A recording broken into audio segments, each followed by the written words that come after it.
시작할게요. 좋으신 아버지 감사합니다. 주님을 찬양합니다. 주님은 우리의 힘이요 우리의 생명이십니다. 우리의 소망이 되십니다. 그러기에 이 자리에 우리가 모였습니다. 주님을 만나기를 원합니다. 주님 이 자리에 함께하여 주시면 우리가 믿습니다. 주님 우리의 모든 아버지 하나님 마음의 모든 잡생각들 모든 아버지 의로운 것들 다 주님 앞에 무릎을 꿇습니다. 주님 앞에 항복합니다. 주님 우리를 다스려 주시옵소서. 말씀 가운데 주님의 음성을 듣게 하시고 기도와 찬양 가운데 하나님 마음을 기쁘시게 해드리는 믿음으로 나아가게 하여 주시옵소서. 주님 감사하며 예수님의 이름으로 기도합니다. 아멘. 감사합니다. 우리 함께 경배하리 주 하나님 부르면서 여기 시작할게요.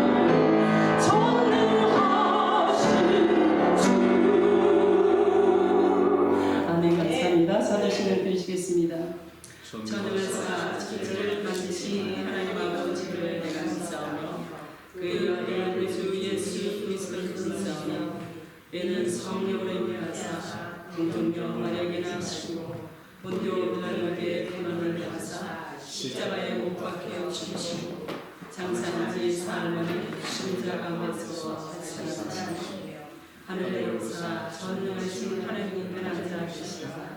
저리로서 사는 자와 죽은 자를 심판하시리라.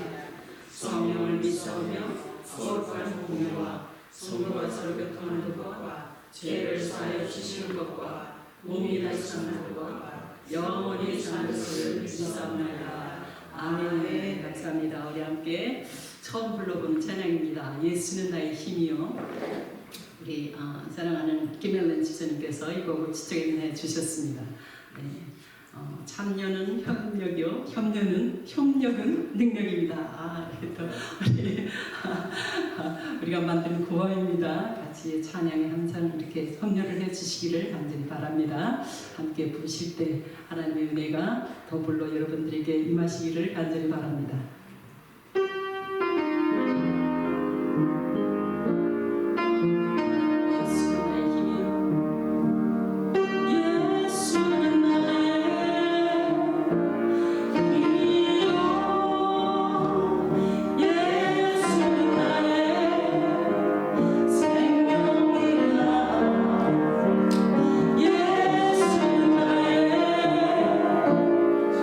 참 깊은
강도 말씀 11월 첫 주일을 맞이합니다.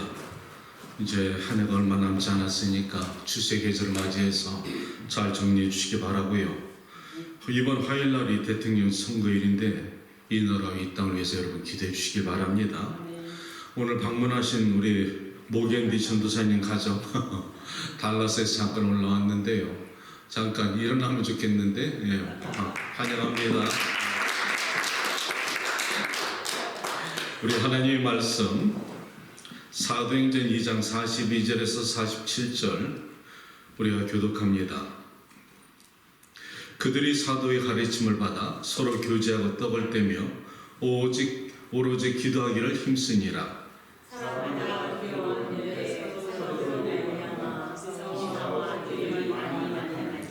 믿는 사람이 다 함께 있어 모든 물건을 서로 통용하고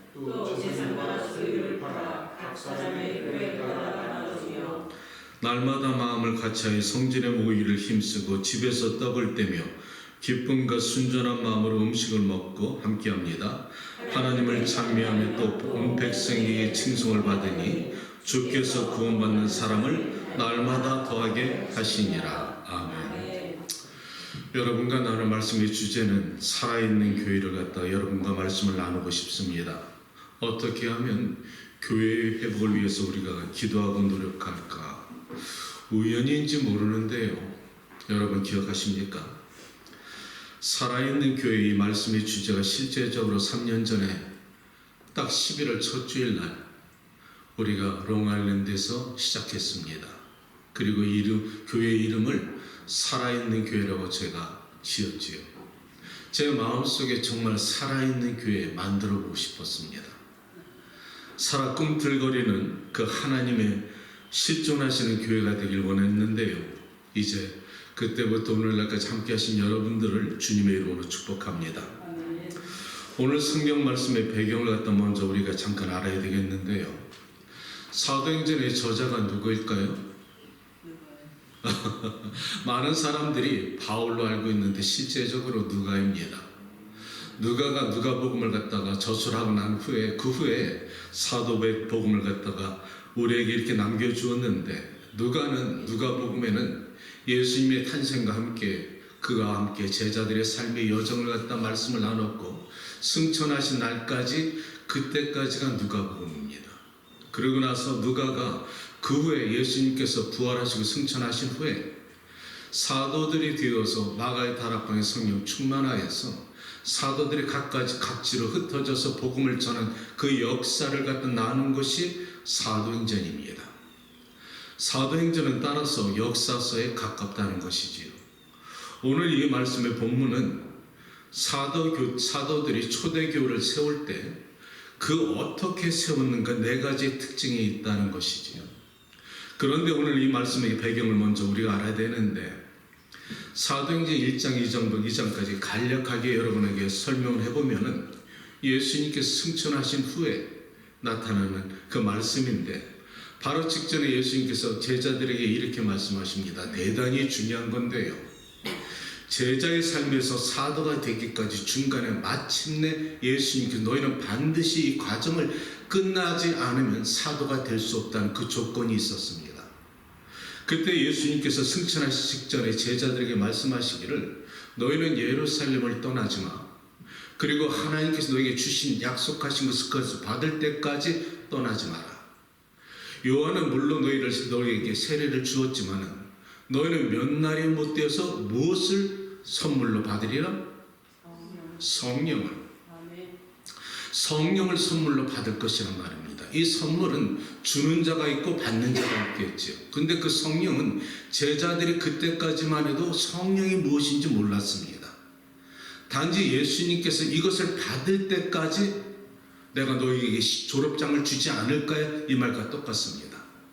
신학 공부는 했을지 몰라도 현장에 나가서 세상에 나가서 너희가 사도로 세상 수많은 사람들에게 복음을 전하기까지 졸업장은 성령인데 이것을 너에게 주지 않겠다는 겁니다. 그러니까 그것을 받아야만이 너희가 그 능력과 자격이 있을 것이라 이렇게 말씀하셨지요.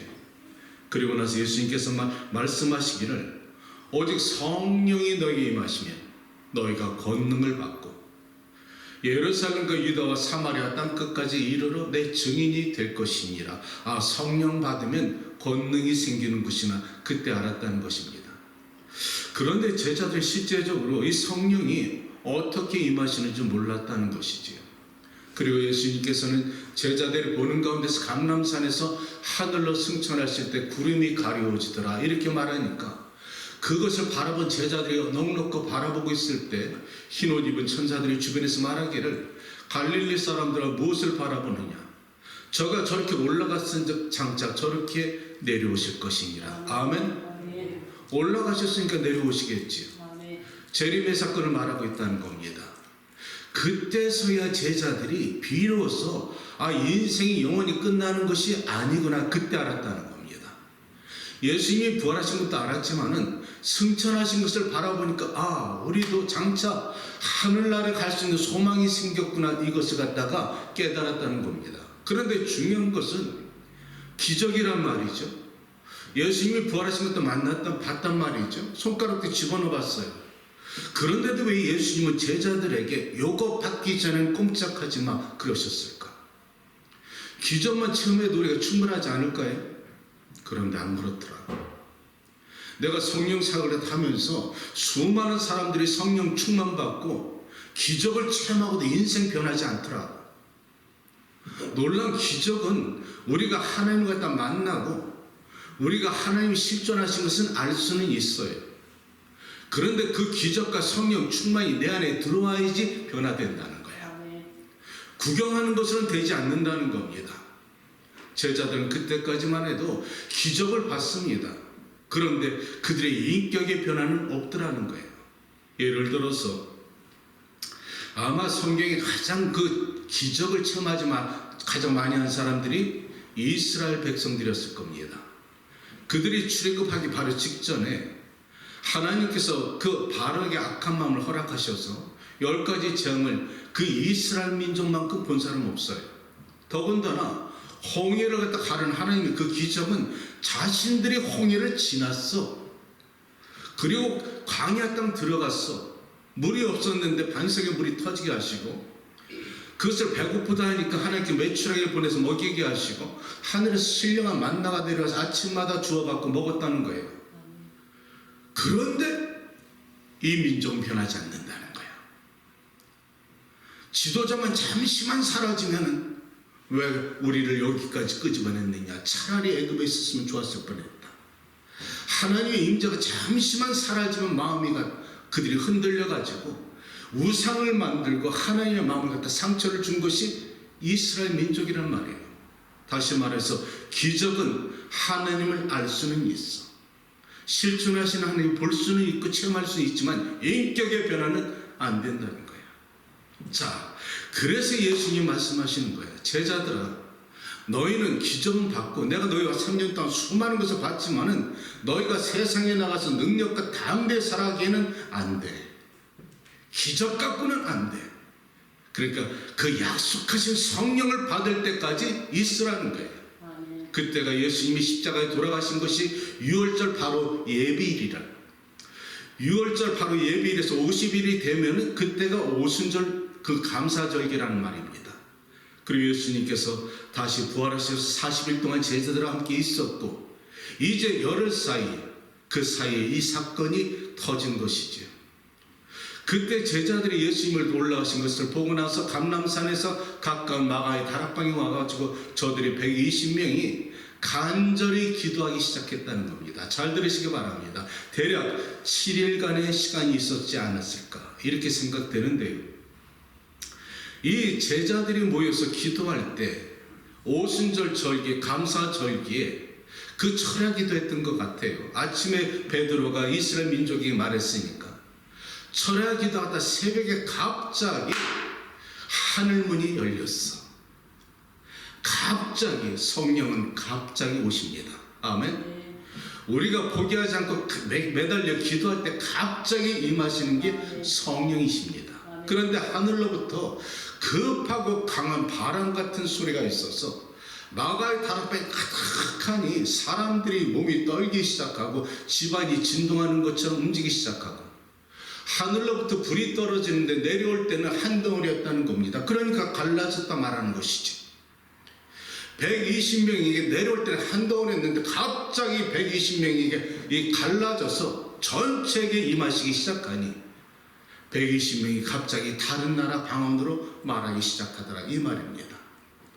자, 이것을 갖다가 우리가 신학적으로 대신방언과 대인방언, 방언은 두 가지가 있는데요. 대인방언은 그 당시 있었던 이 사도 베드로와 제자들이 받았던 방언입니다. 이것은 현재 일본말, 영어, 한국말로 정확하게 알아들을 수 있는 언어입니다. 그 당시에는 하나님이 제자들에게 그 말씀을 주셨다는 것이죠.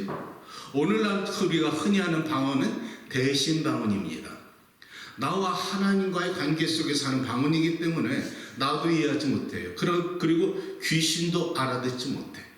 오직 성령이 내 안에서 하나님께 올려드리는 기도를 하나님이 들으시고 하나님을 들으시면 우리에게 성령을 통해서 알려주시는 것이 방언의 유익성입니다. 자, 그때 방언이 터지기 시작하니까 모든 사람들이 그 안에서 난리가 난 것이죠. 지금도 내가 성령 생각하면은 그 방언을 받는 사람들이 밤새 기도합니다. 너무 놀라운 것을 자신의 삶에 체험하기 시작하니까. 그리고 펄펄 뛰기 시작하죠. 마치 그 상황이 120명이 마가의 다락방에서 그렇게 성령 충만 받으니까 불덩어리가 떨어지니까 얼마나 뜨겁겠어. 대굴대굴 뒹굴면서 바람 같은 강한 바람 같은 소리가 있었으니까 그 집안이 진동이 했다는 것이죠. 자, 그때 각 지역으로부터 온 수많은 그 예루살렘에 도착한 사람들이 간밤에 새벽에 잘 자고 있는데 갑자기 어느 집안에서부터 소란이 나가지고 불이 났나 싶어가지고 무슨 문제가 났나 싶어가 한 사람 두 사람 나오다 보니까 마가의 다락방에서 120명이 난리가 났네. 그런데 그들이 말하는 것을 가만히 보니까 각자 다른 나라 방언을 말하는데 그 당시에 예루살렘에 모인 수많은 외부에서 온 사람들이 가만히 들어보니까 자기 나라 언어로 하더라는 거예요. 그들이 말하기를 그들이 어떻게 말하냐면 이것이 어떻게 된 일이냐. 우리가 갑바도기아와 본도와 아시아와 심지어 리비아와 시리아 심지어 로마에서 왔는데 저들이 똑같은 우리 언어를 하는 것이 어찌 된 일이냐. 저들이 다 당황하더라. 성경은 그렇게 말하고 있다는 것이죠. 그것을 바라본 수많은 사람들이 놀라가지고 이것은 하나님의 일이라 찬미하지만 그 중에 어떤 사람은 아니다. 저들이 세술에 취했다, 미쳤다, 조롱하더라는 것이지요. 정확합니다. 오늘날 솔직히 말해서 세상 사람들이 성령 체험받고 방언하고 길길이 뛰는 사람들 보면 똑같이 술 취한 것처럼 보인다는 것이죠. 미쳤다고 볼 수가 있다는 겁니다. 예, 세상 사람들은 그래서 조롱할 수가 있고 이단처럼 생각할 수가 있다는 것이죠. 사랑하는 성도 여러분들이요, 성경을 정확히 여러분들이 아시길 바랍니다. 그 당시 예루살렘 성에 성령이 임했을 때 조용하게 오지 않았다는 겁니다. 그 성이 소동이 일어났다는 겁니다. 오늘날 소동이 일어나면 사람들 구경하러 오겠지요. 그리고 펄펄 뛰고 방언하는 거 볼 때는 사람들이 미쳤구나, 교인들 갖다 미쳤다 할 겁니다. 예, 맞습니다. 여러분, 미친 사람 공통점 아시나요? 남들은 불쌍해 죽겠대. 그런데 나는 좋아 죽겠어. 이게 미친 사람 공통점이거든요. 남들은 나를 불쌍히 여기는데 나는 좋아 죽겠어. 나는 예수님 때문에 좋아 죽겠다는 겁니다. 아멘이신가요? 우리가 예수님 때문에 좋아 죽겠는데 세상 사람들은 이상하게 볼 수도 있다는 것이죠. 그렇습니다. 세상 사람들이 이해하지 못하는 것이 예수님 사랑 안에서 충만한 사람들 갖다 말하고 있는데요. 그러니까 이 말을 가만히 듣더니 사도 베드로가 갑자기 일어나서 말하기 시작합니다. 아, 여기서 대단한 걸 발견하는데, 베드로가 불과 몇 시간 전에 모습하고 이 아침에 수많은 사람들이 이제 예루살렘 모인 사람들이 이게 무슨 일이야, 전쟁이 일어났어, 불났어, 너도 나도 할 것 없이 나와보니까 수천 명이 모였더라 이 말이죠. 그러니까 사람들이 조롱하니까 베드로가 갑자기 일어나서 한다는 말이, 이스라엘 사람들아 들어라, 쉐마. 마치 모세가 이스라엘 민족에 하는 말처럼 당대하게 말을 전할 때 어떻게 말하느냐면, 때가 제3시니라, 로마 타임으로 지금 오늘날로 아침 9시니라. 우리가 술에 취한 것이 아니라 너희가 하나님이 보내신 선지자 그 아들 예수 그리스도를 법 없는 사람들의 손에 빌려서 죽인 그이가 이 땅에 오셨어. 너희가 그를 갖다 아무런 죄도 없이 죽였지만 하나님이 그를 갖다 사망의 권세에서 생명의 법으로 살렸으니 우리가 그 부활의 죽음을 본 증인이요, 그는 다시 살아나셔서 우리의 증거가 되셨느니라. 이렇게 말을 하기 시작했다는 겁니다. 베드로가 달라졌다는 것이죠. 그 얼마 전까지만 해도 숨었습니다. 두려웠습니다. 도망갔습니다.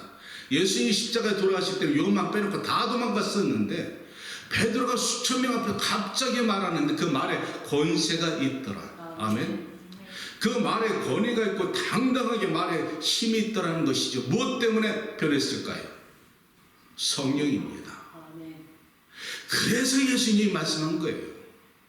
너희가 성령을 받기 전에는 안 된다는 거야. 그런데 성령의 능력을 받으면 너희가 세상에 나가서 비로소 말씀을 전할 수가 있고 성경을 깨달을 수가 있고 하나님이 네 말에 입술에 대언을 줄 수가 있다는 거예요. 사람들은 깜짝 놀랍니다. 저가 갈릴리 어부가 아니냐? 언제부터 저렇게 말을 잘하더냐? 누가 저렇게 학문도 없는 자가 어찌 저렇게 말할 수 있지? 그렇게 말한다는 것입니다. 이때 사도 베드로가 계속적으로 말하기를, 너희가 죽인 이 예수를 하나님이 살리시고 그가 오른손으로 하나님을 예수님을 갖다 높이시고 약속하신 성령을 오늘 우리에게 부어주셨느니라. 이렇게 하나님의 말씀을 담대히 증거하면서 36절에 이렇게 말합니다. 그런즉 이스라엘 온 집은 확실히 알지니 너희가 십자가에 못 박은 이 예수를 하나님이 주와 그리스도가 되게 하셨느니라. 구원자가 되게 하셨다는 겁니다. 자, 이 말을 들을 때 갑자기 이스라엘 수천 명이 반응이 나타나기 시작하는 것이죠. 그전에도 이 이스라엘 민족은 베드로를 알았습니다. 그런데 아무런 어떻게 영적 반응이 없었습니다. 그런데 이날은 정확하게 사도 베드로가 말씀하는데, 이 앉아있고 수많은 사람들이 구경하는데 말씀이 마치 화살처럼 꽂히고 검처럼 찌르고 그 마음에 아픔을 준지라. 이스라엘 사람들이 서로 얼굴을 쳐다보면서 말하기를 어찌할꼬. 그렇다면 우리가 어떻게 해야 될까? 우리가 몰랐네. 우리가 몰라서 그 아들 예수 그리스도를 죽였으니 이제 늦었어. 어떻게 하면 좋을까요? 이 말입니다. 그때 베드로가 말하기를, 그제서야 38절에 너희가 회개하여, 잘 들으시기 바랍니다, 각각 예수 그리스도의 이름으로 세례를 받고 그리고 나서 너희가 죄 사함을 받으라. 그러면 성령을 선물로 받으리라. 대단히 중요한 말씀이죠. 이것이 구원인데 이 구원을 갖다 잘못 알고서 소홀히 생각하는 사람이 너무나 많다는 겁니다. 성경은 분명히 이렇게 말합니다. 너희가 회개하여. 그런데 이 회개를 갖다 오늘날 수많은 사람들이 쉽게 생각한다는 것이죠. 형식적이고 가식적이고 습관적인 회개가 말고, 성경은 그 구약의 요한일서 2장 28절에 분명히 말씀하시기를 너희의 옷을 찢지 말고 마음을 찢으라 하셨지 않습니까? 너희가 육신의 할례도 중요하지만 마음의 할례를 받을지니. 할례가 뭔가요? 남성들의 성기에 표피를 자른 거 아닙니까? 피가 나와야 돼요. 아파요. 구약의 피는 생명을 뜻합니다. 그 피를 흘리면 죄삼을 뜻하는 것이고요, 하나님과 언약의 자녀가 되는 것을 말하는데, 오늘 말씀은 너희는 마음의 할례를 할지니 마음을 찢으라는 것이지요. 형식적인 것 말고. 그러면 하나님께서 죄를 갖다 회개의 모든 사해줄 것뿐 아니요. 예수 그리스도 같은 너희가 세례를 받을 때 이것은 믿는다는 겁니다. 리시브 한다는 것이죠.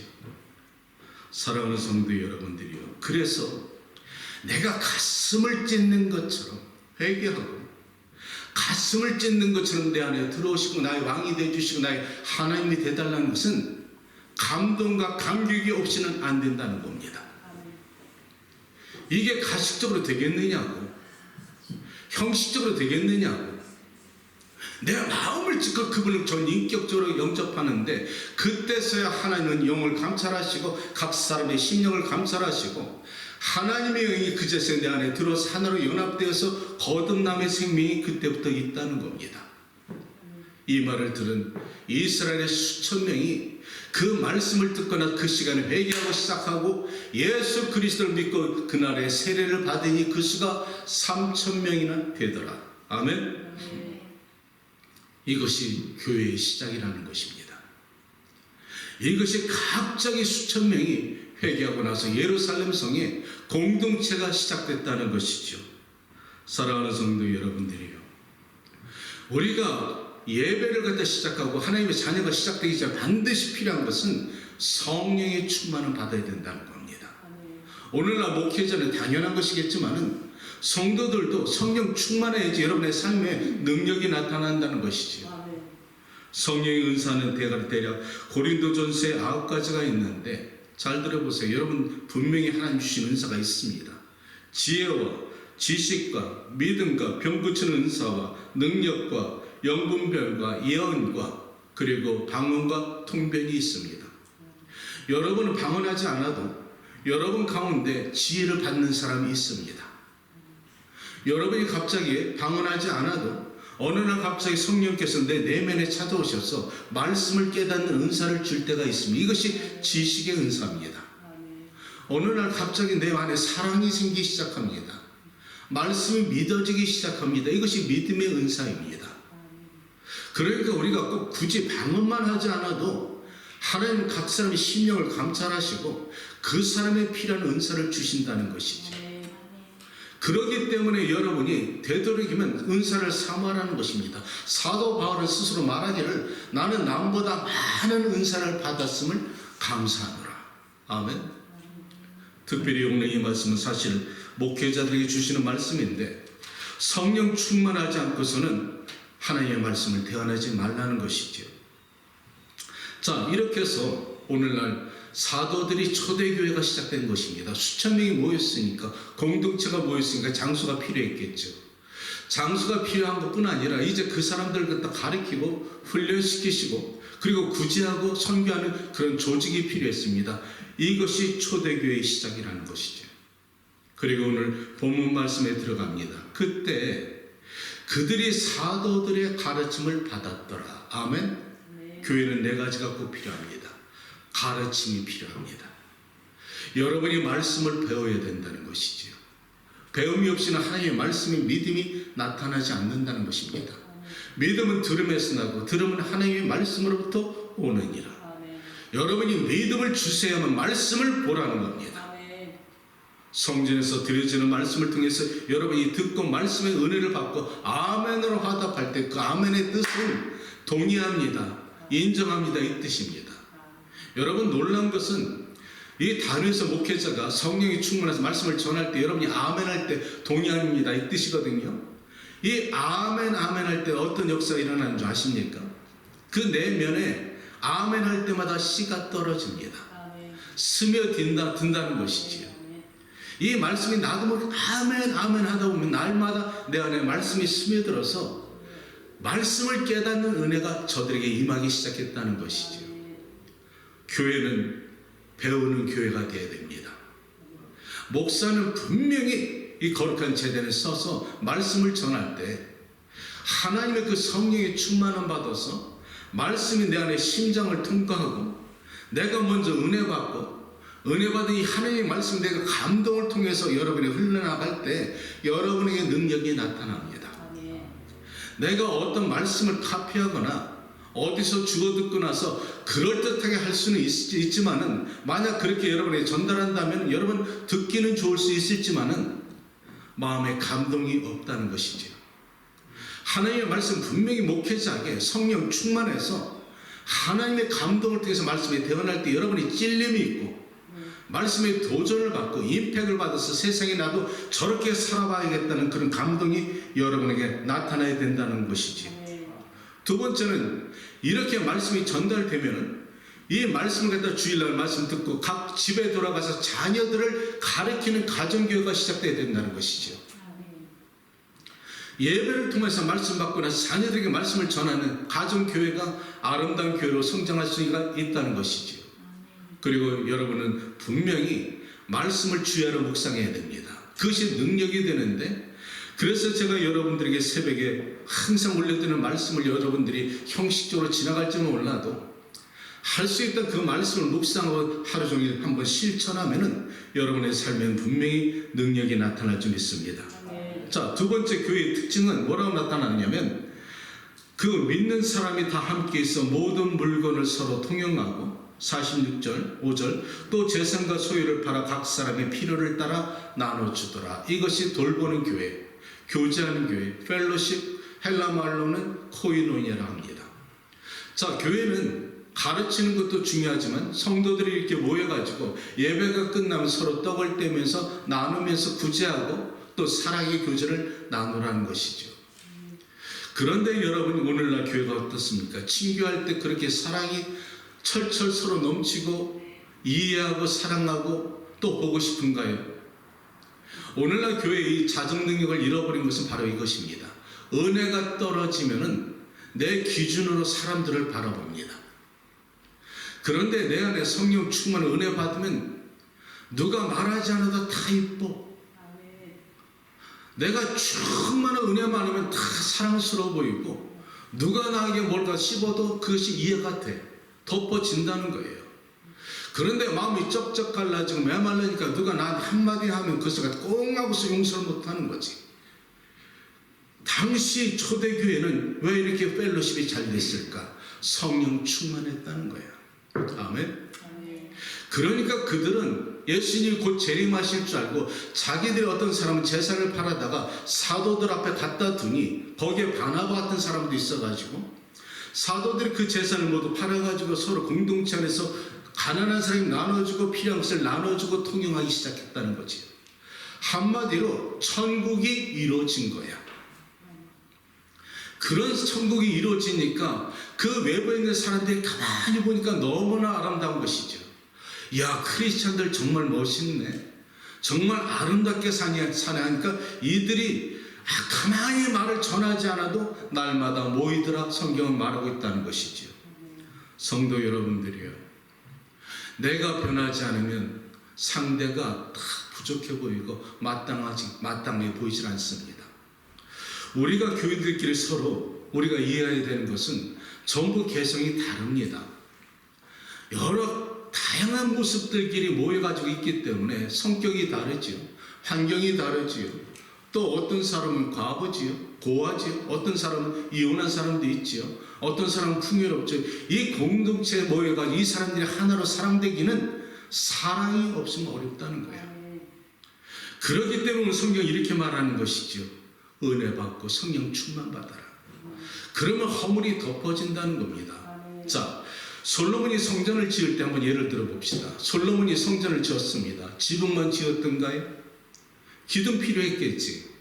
기둥만 지었겠습니까? 벽 필요했겠지. 창문 필요했겠지. 전문 필요했을 겁니다. 성전에 들어올 때 솔로몬의 성전은 큰 아주 나무를 갖다 백향모로 짓고 금으로 덮어버렸기 때문에 무거웠을 겁니다. 그런데 그 문을 갖다 열을 때는 무엇이 필요할까요? 돌적이, 힌지라고 그러죠. 저 문 옆에 밑에 돌적이가 있어야지 그 무거운 문이 손가락 하나도 밀어도 스르륵 열려진다는 것이지. 교회는 다양한 사람이 연합돼야 된다는 겁니다. 지붕만 필요한 것이 아니라 각자의 은사가 여러분들이 있다는 것이지요. 예배부는 예배부, 찬양은 찬양, 기도는 기도, 섬김은 섬김. 각 사람의 은사대로 자발적으로 나타나서 하나님의 교회를 세워가는 것이 여러분의 사명이라는 것이지요. 때로는 돌적이 같은 사람이 있어갖고 구석진 것을 보이지 않아도 그 돌적이가 큰 문을 여는 것처럼 그런 사람도 아름다운 영향력을 나타낼 수 있다는 겁니다. 함부로 무시하지 말라는 것이죠. 존귀하게 여기라는 것입니다. 세 번째는 예배하는 교회가 된다는 것입니다. 날마다 마음을 같이하여 성전에 모이기를 힘쓰고 집에서 떡을 떼며 기쁨과 순전한 마음으로 음식을 먹고 예배를 드리더라. 아멘. 이것이 예배하는 교회입니다.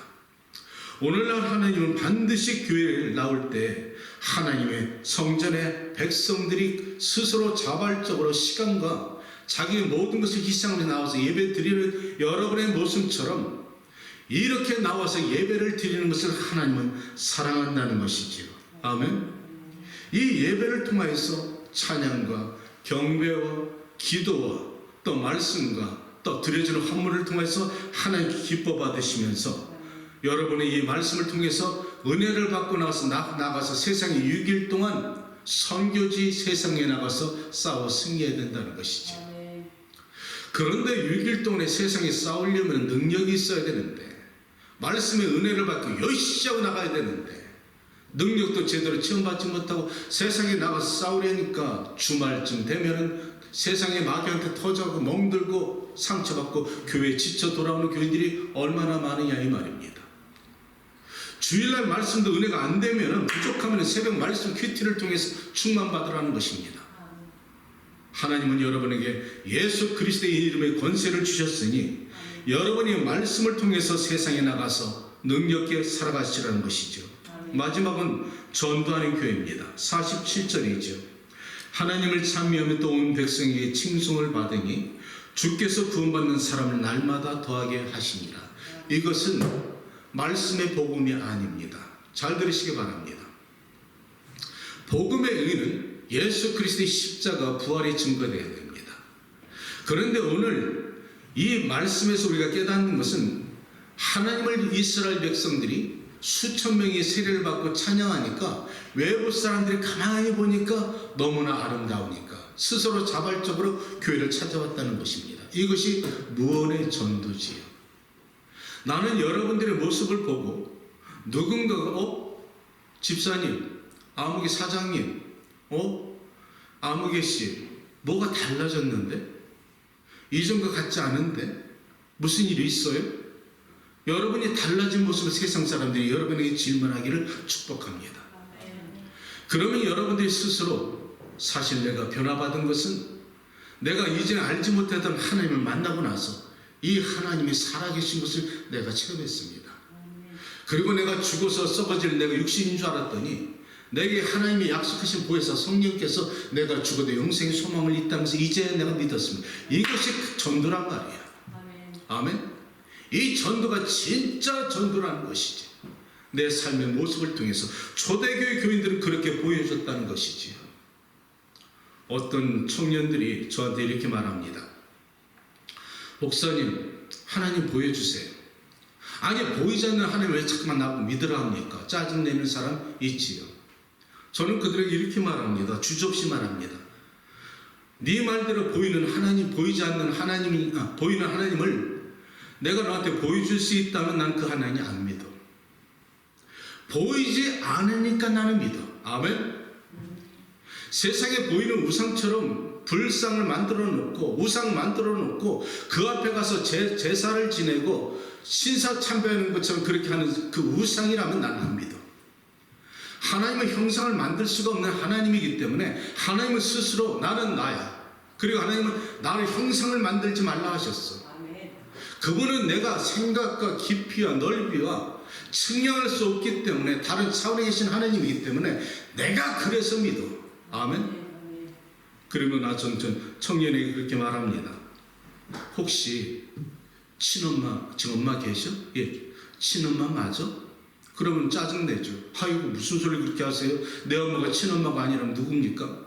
그런데 친엄마가 그 믿어지는 것은 태어날 때 봤어? 본 적 없겠지요. 어떻게 봐? 아니요. 그런데 어떻게 친엄마인 줄 믿어? 엄마가 나 사랑하니까요. 나도 마찬가지야. 나도 하나님 본 적 없어. 그런데 하나님의 사랑이 내 안에 꿈틀거리고 내가 하나님의 그 놀라우신 사랑을 지금도 체험하면서 살아. 뭐가 달라? 보지 않고 친엄마가 믿고 사는 것과 보지 않았지만 내가 하나님의 사랑을 깨닫고 내가 이 살아계신 하나님 믿는 것과 뭐가 다른데? 아멘. 성도 여러분들이요, 하나님은 보이지 않습니다. 그런데 여러분과 놀라운 것을 마지막 정리해 드리는데, 마가의 다락방에 있었던 성령의 세례가 대표적으로 방언을 그때 받았는데, 여러분 이 시대 방언 받았어요? 안 받았어요? 2024년 그때 마가의 다락방으로 시작해서 오늘날까지 세대가 흘러오면서 오늘도 마가의 다락방 역사에 성령을 동일하게 받고 있다면은 기독교야말로 진짜 하나님의 나라가 있다는 것이죠. 마가의 다락방에 있었던 성령 세례가 지금도 있다면 다른 종교에서 말할 수 없는 증거가 지금도 나타나고 있는데 어떻게 부인할 수가 있는가? 이것이 능력이라는 거야. 그래서 내 안에 성령이 꿈틀거리면 내가 하나님을 부인할 수가 없는 것이고, 살아계신 하나님을 체험하고 있으니까 내가 죽어도 하늘나라 갈 수가 있다는 소망을 갖고 사는 것인데, 그것을 아주 정확하게 말씀해 주신 것이 로마서 8장 11절에 그리스도를 죽은 자 가운데서 살리신 하나님의 영이 너희 안에 있느냐? 있습니까? 아멘. 성령이지요. 성령이 너희 안에 있느냐? 아멘. 그렇다면 그를 살리신 영이 장차 너희 죽을 몸도 그렇게 살려주리라. 아멘. 이게 복음이지. 이게 복음이지. 아멘. 성령이 우리 안에 계시는 예수님처럼 우리도 살아날 것이라 말이지. 아멘. 말씀을 정리합니다.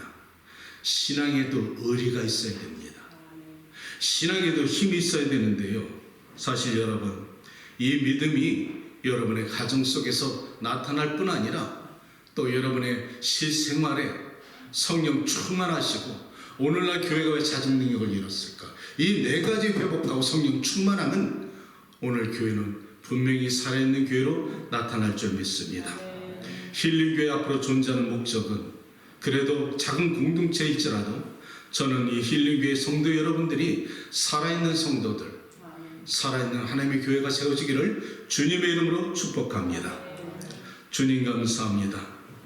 짧은 시간에 깊은 진리를 나누기는 부족했을지라도 이 말씀을 전하고 받는 모든 바에게, 모든 사람에게 성령으로 아버지 은혜가 내려주시어서 각 사람의 마음속에 씨가 떨어지게 하시고 하나님의 열매가 나타날 수 있도록 축복하여 주옵소서. 예수님의 이름으로 기도합니다. 아멘. 우리 말씀의 본문을 기억하면서 아버지 사랑합니다 고백하는 이 시간이 되길 바랍니다.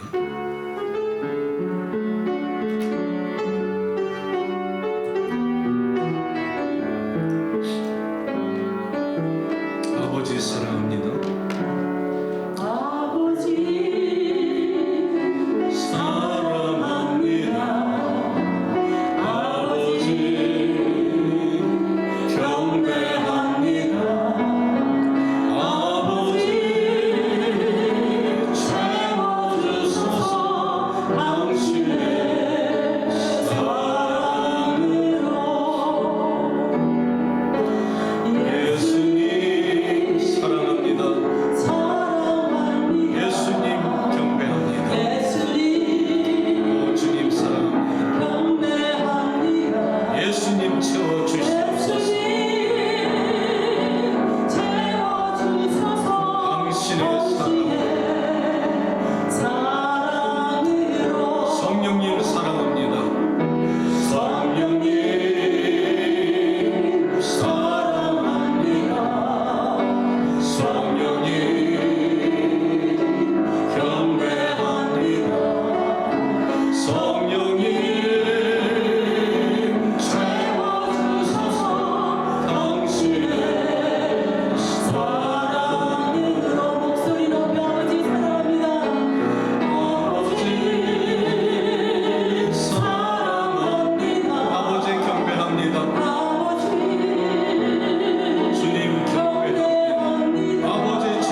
기도할 때 사랑하는 주님, 우리 교회가 살아있는 교회 만들어 주시옵소서.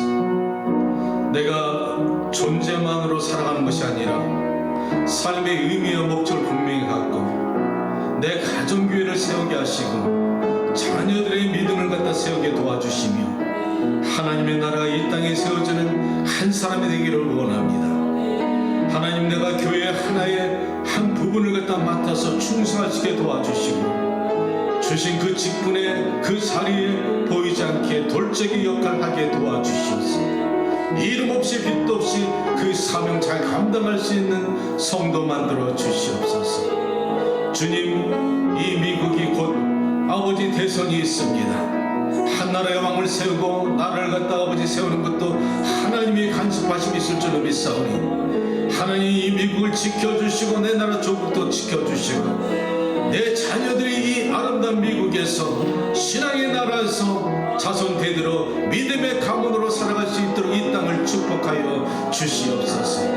하나님, 교회를 도와주시어서 이 교회가 말로만 살아있는 교회가 힐링 교회가 아니라 사람들의 영혼과 육신을 고치는 교회, 그 영혼을 사랑할 수 있는 교회가 될 수 있도록 도와주시고 작은 불꽃 하나가 세상을 변화시키고 밝히는 것처럼 이 작은 공동체가 이 뉴욕을 변화시킬 수 있는 시작이 되시기를 원합니다. 하나님, 우리 자녀들을 도와주시고 여러분 각자의 마음의 소원이 있습니까? 가슴에 손을 대고 믿음대로 될 줄 믿사오니 이 시간에 부르짖을 때 그 믿음대로 하나님의 소원을 성취하여 주실 줄 믿고 주여 한번 부르짖고 기도합니다. 주여, 할렐루야. 영원하신 아버지 하나님, 이 시간에 믿음으로 기도하는 당신의 사랑하는 자녀들을 도와주시기를 원합니다. 여호와 사랑하는 아버지 하나님이여, 일라일라스가라디아 컴모쇼레 때미나 컴라스가라데스 오 라스카라스레 때미나 컴라스가라데스 하늘의 문을 열어 주시옵소서. 은혜의 담비를 내려 주시옵소서. 하나님, 성전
놀라우신 아버지 하나님, 성도들의 가정을 살펴보시기 원합니다.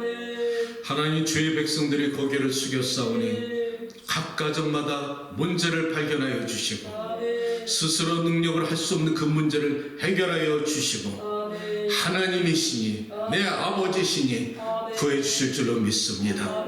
문제를 해결하여 주시고 하늘에서 풀어주시면 땅에서도 풀릴 줄로 믿습니다.